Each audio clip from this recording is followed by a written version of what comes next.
Ryan Bevington has never been tempted to do a Rocky Balboa and start pounding sides of raw meat with wide-eyed and sweat-soaked intensity. Sure, the opportunity would be there, given that he part-owns a butcher's shop in his hometown of Porthcawl. And he certainly wouldn't lack for frustration, what with all the injuries he has suffered over the years. Heck, this is a bloke who was once touted as Gethin Jenkins' long-term successor. But injuries have arrived not so much in threes as in 33s, to borrow an old quote from Paul Gascoigne, blighting Bevington's attempts to build on his early promise. Ryan Bevington, to his credit, he remains upbeat. If there are feelings of exasperation, he gives a wide berth to the rocky stuff mentioned in the opening paragraph of this piece and instead prefers to channel them into more conventional means of getting fit as he embarks on yet another comeback. He is 28 now, and it seems an age since Jonathan Humphreys declared that he had the attributes to develop into a world-class prop. But the 6 feet, 17 stone 9 pounds player still has the electric speed around the field and the penchant for explosive tackling that marked him out as one to watch in his Ospreys days. He is also more streetwise in the set pieces, acquiring some of the wiles that age tends to bestow on front row forwards. And he still has ambitions. Ryan Bevington Wales may not have come calling since 2014, but Bevington hasn't given up hope of adding to his 13 caps. Why would you give up hope, he says. I don't think there's a player playing professional rugby who doesn't hope he will get a call to play for his country. I am only 28, roughly the same age as Paul James when he earned a Wales recall after 6 years out in the cold. He went on to win 50 caps after he had passed the age I am at now. I am not saying that is going to happen to me, but I am saying I am going to play as well as I can for Bristol and see where it takes me. Gethin Jenkins right is a Wales rugby legend at wasnt easy trying to break through for Wales with Gethin as the number one and Paul shadowing him. It was going quite well for me at the Ospreys a few seasons ago, but I picked up a groin injury which cost me 18 months of my career. But that's in the past now. I still think I have plenty to offer.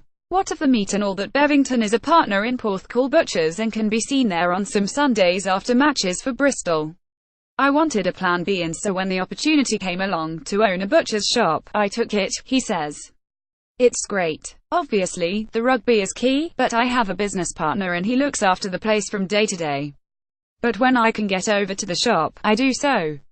Playing for Bristol, Bevington helps to halt Curtly Beale. Bevington made 18 appearances for Bristol last season, 16 of them in the Aviva Premiership, but he had to go in for repairs at the end of the season, undergoing not 1 but 2 knee operations. He is running again and set to resume full training sooner rather than later. It was just good to get pretty much a whole campaign under my belt, he says. I put on a fair bit of poundage on the basis that it would help with the scrummaging in the Premiership. I had a few problems with my knees, but I will be better for playing that much rugby. It was relentless, a big challenge in every game. This season one have lost close on 2 stone and am weighing in at 112 kilograms, pretty much the weight I was when playing for Wales and the Ospreys. I have still got my speed and I can do what I used to do in the gym.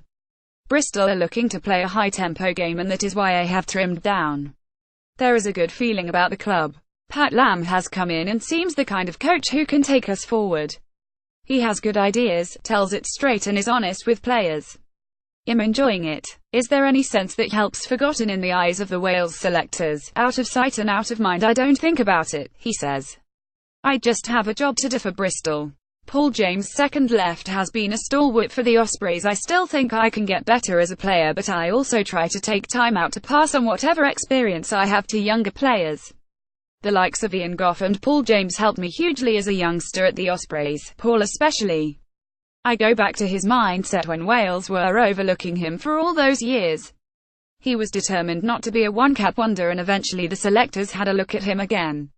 I think that's the kind of outlook to have. Bevington has noticed something else about being a Welsh rugby player living across the Severn Bridge. No one recognises you, he laughs. You can go for a coffee to the shops and people don't give you a second glance.